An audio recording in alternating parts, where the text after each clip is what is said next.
Bonjour à tous et bienvenue dans ce nouvel épisode de Backspin.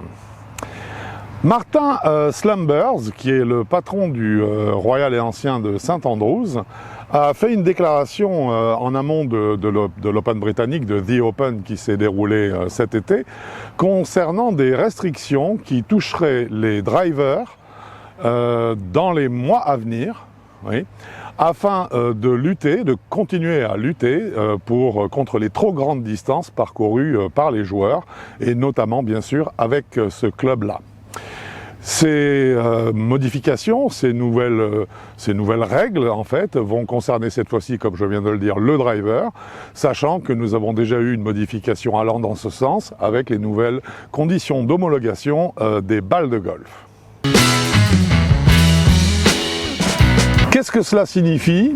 Eh bien, cela signifie que le Royal et Ancien veut coller à sa philosophie, qui veut que le golfeur soit récompensé pour la qualité, ses qualités d'habileté et ses qualités techniques propres, et que son club, son driver, ne soit plus en fait un facteur déterminant dans l'obtention de ses résultats. En gros, eh bien c'est simple, on est dans la philosophie générale de St Andrews, à savoir, c'est maintenant par vos propres mérites que vous devez aller loin, et on ne peut plus utiliser des clubs qui vont faire le travail à votre place et qui ne reflèteraient pas en fait la qualité réelle de votre frappe de balle. Dans le détail, eh bien c'est simple. Si on prend cet article qui est paru très brièvement, en fait, juste avant l'été, concernant Jack Nicklaus, notre maître à tous, un des plus grands joueurs de tous les temps, Jack Nicklaus a déclaré à 84 ans qu'il n'avait plus de plaisir à aller jouer au golf et encore moins à aller aux practices.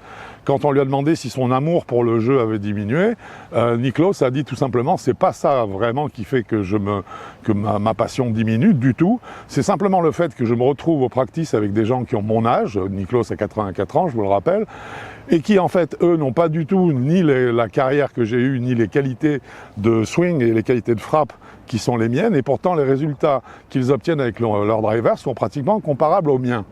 C'est contre ça que veut lutter St Andrews.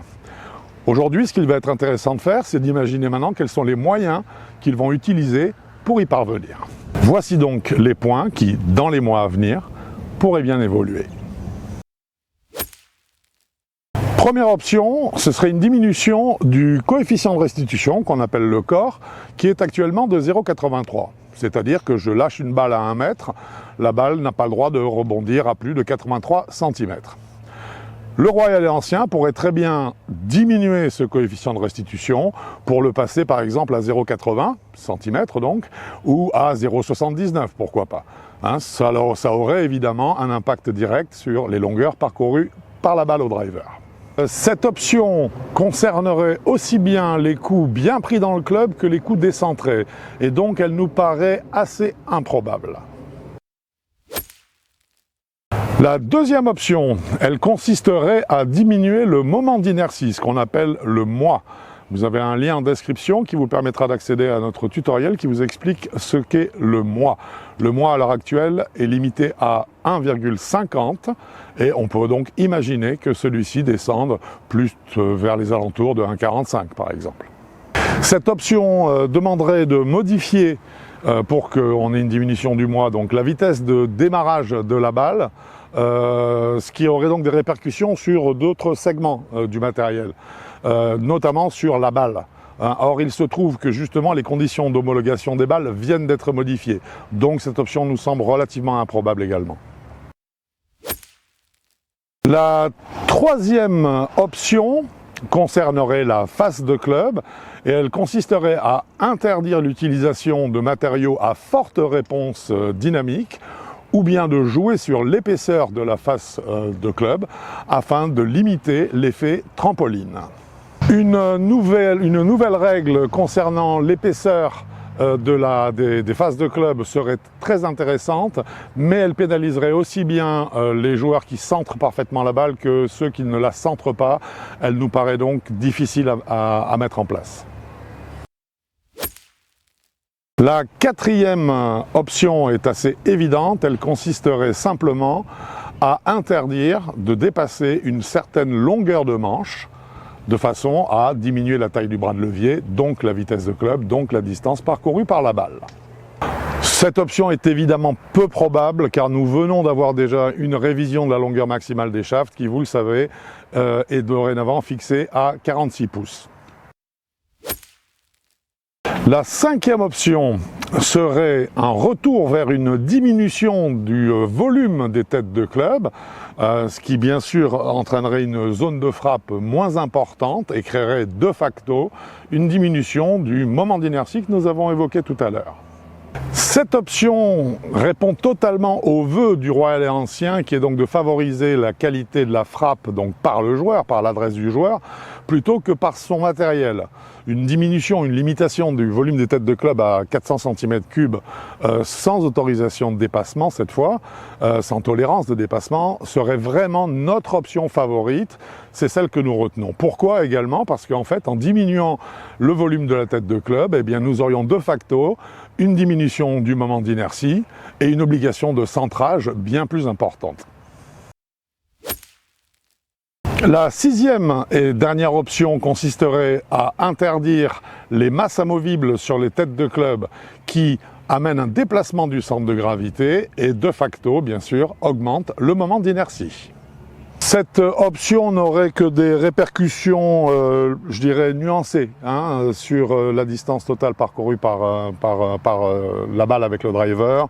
Elle est envisageable, bien sûr, mais elle ne nous semble pas forcément très pertinente, sachant que beaucoup de joueurs se passent de driver à masse amovible et que aujourd'hui, je dirais, ce qui fait aussi cette super tolérance qui donne ces super distances, c'est que des drivers sans masse amovible arrivent justement à atteindre des sommets.